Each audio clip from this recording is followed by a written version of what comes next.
back there about something. A family sits in a hospital room. One of those long nights where time doesn't seem to move like it should. The lights are dim. Every sound feels louder than normal. They had already been told there wasn't much more that could be done. So now they were waiting. Waiting for the doctor to come back, waiting for an update, waiting for something to change. At one point, a family member leaves the room, stepping into the hallway to make a phone call to someone they trusted. When the person picked up, they said, "Can you come? Please, just come." And the answer on the other end was, "I'm on my way." So they went back into the room and they waited. 10 minutes, 20 minutes, 30 minutes. They waited. With every passing moment, the question got louder, where are they? Not because they doubted their ability to come, but because in that moment, timing felt like everything. Friends, if we are honest, we have prayed prayers like that. God, please come. God, please move in my life. God, this can't wait. And then silence from him. Silence. If you love me, why didn't you come when I asked? Have you ever been there before the Lord? In John 11, that's exactly what we're dealing with. Jesus is not interacting with strangers. He has a great personal relationship with this family. Mary, Martha, and Lazarus. People he loved dearly, Scripture tells us. And when Lazarus gets sick, they send word, "Lord, the one you love is sick." So the sisters sent word to Jesus, "Lord, the one you love is sick." And he heard this, and Jesus said, "This sickness will not end in death. No, it is for God's glory, so that God's Son may be glorified through it." Now Jesus loved Martha and her sister and Lazarus. So when he heard that Lazarus was sick, he stayed where he was 2 more days. He loved them, but he stayed? That doesn't really make sense. I don't know about you, but I'm the type of person when there's something going on, when there's a difficulty in the family, when a loved one is sick and it feels like the end is near, and I've been told that, I'm the type of person, I need to be there. It doesn't matter how difficult it might be for me, I need to be there. And it doesn't matter if they're in an awful state, I just need to be there. That's my personality. I know there are some that in the same situation that they can't be there. They want to remember a loved one as they were and not in their suffering, and so they can't be there. But this wasn't the case with Jesus. That's not why he stayed away. But it confused the family. He loved them, yet he waited 2 more days. Friends, God's delay is not his absence. Even when it feels like God isn't moving, friends, he is still present. He is still acting. He sees, he knows, he loves, and he is working. God's delay is not the absence of his love. It's not the absence of his work. It is often a place where his glory and his power is revealed in an even greater way. We instinctively associate love with intimacy. If you love me, you would act now. You would show up. Every once in a while, I say to Travis, if you loved me, would you go make me a coffee? Or if you loved me, I try not to use that too much, though. But that's what this family was thinking. If you loved me, Jesus, you would have come right away. But Jesus doesn't rush. And it's not because he doesn't care, but he is working in a very intentional way that they don't yet know. Think about a surgeon in the middle of a critical operation. The family is in the waiting room praying that things go smoothly, but things go quickly. But inside that operating room, no one is rushing because their focus is on being careful, making decisions that are precise, because the goal for them is not speed, the goal for them is life. For things to work out. From the waiting room, it feels like, why is this taking so long? But inside, this is exactly how long it needs to take. What feels like a delay to us may actually be the careful work of God. By the time Jesus decides to go see his good friend, Lazarus is dead. Not critical, not just hanging on, dead, no pulse, dead. Verse 14, so then he told them plainly, Lazarus is dead, and for your sake I am glad I was not there, so that you may believe. But let us go to him. Jesus is not reacting, he is moving with purpose in this moment. God's delay is not without a purpose in our lives. This is where God's intentional design shows up. Everything he allows, even when he seems late, has meaning. Even death itself is under his plan and for his glory. We often define answered prayer as the problem solved. The situation is removed or resolved, but God defines answered prayer as his glory being revealed. Him being revealed to the people of this world. Him being revealed in your life. Think about standing on the edge of the ocean. The waves are crashing. The wind is roaring. If your goal is to feel comfort and to feel safe, you'll leave. That doesn't look like a safe place to me. But if your goal is to understand the ocean, you'll stay and you'll watch it. Because it's in that storm that you see the full power of the ocean.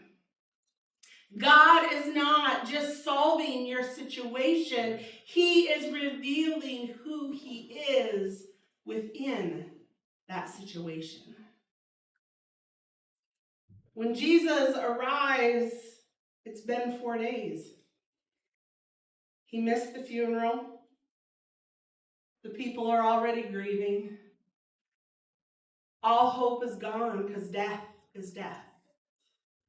Death is the end. Verse 21, Lord, Martha said to Jesus, if you had been here, my brother would not have died. But I know that even now God will give whatever you ask. Jesus said to her, your brother will rise again. Martha answered, I know he will rise again in the resurrection at the last day. And Jesus said to her, I am the resurrection and the life. The one who believes in me will live even though they die. And whoever lives by believing in me will never die. Do you believe this? Yes, Lord, she replied. I believe that you are the Messiah, the Son of God, who is to come into the world. Lord, if you had been there. Lord, if you had been there.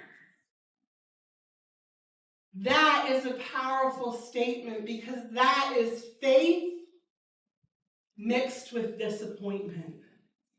You are Lord.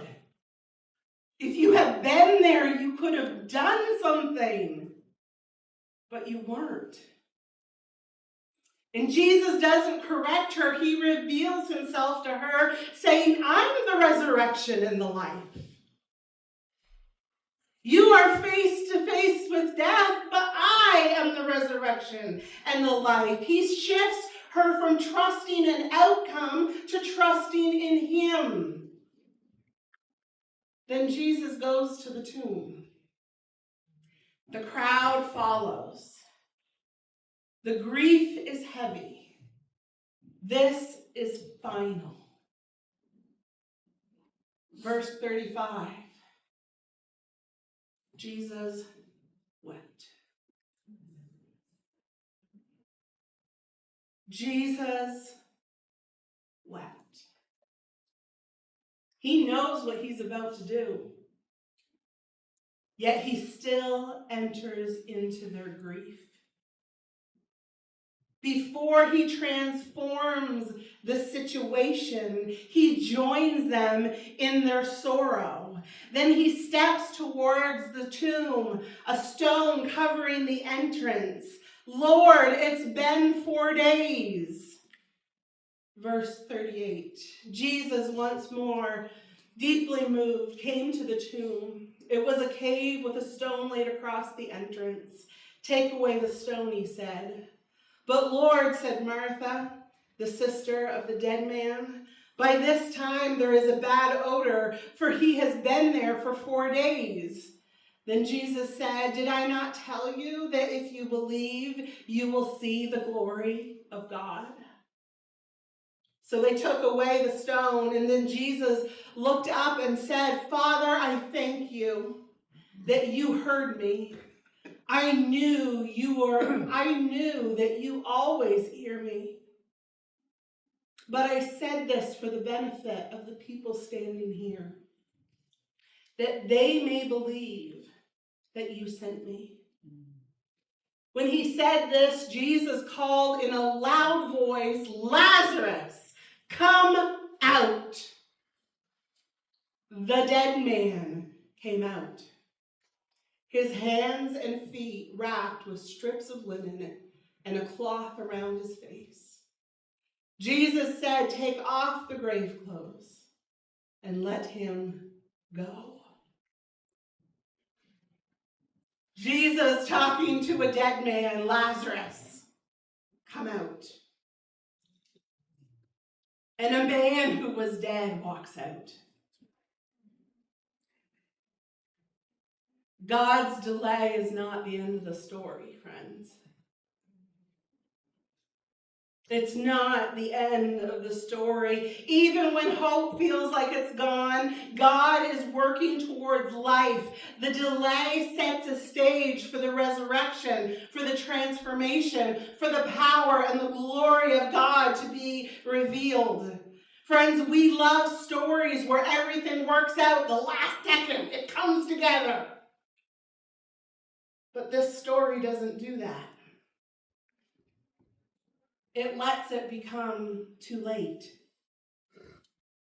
Because God is not showing up to be helpful. He is revealing himself as Lord over life and death. Imagine reading a story and stopping in the darkest chapter. Everything has fallen apart, and you say, this is a terrible story. I'm done. But the author isn't finished. Some of us are drawing a conclusion about God today. in the middle of a chapter that he hasn't yet completed. So what do you do when God feels late? You hold your place in the story. You don't walk away. You don't close the book. Because the God who seems delayed is the God who raises the dead. And if he can bring life out of the grave, he is not late in your story. He was 4 days late in Lazarus' story, but he was still on time. He was still on time. He is working towards something greater than you or I can yet see. Friends, next week we are going to see what happens. The same Jesus shows up and the people don't recognize what he's doing yet again. Our scripture today says Lazarus walked out of the grave, but Jesus is continuing his journey and he's walking towards his own grave. Because the greater miracle is still yet to come. If God can take something that is completely dead and bring life to it, then maybe, just maybe, you can trust him with the part of your story that seems unfinished. As we close, that's what this next song is talking about. It's not a song about everything working out. It's not a song that says, even if I don't see it. It is a song that says, even if I don't see it yet. Even if I'm still waiting. Even if I don't understand. You know what, God? It is well. It is well.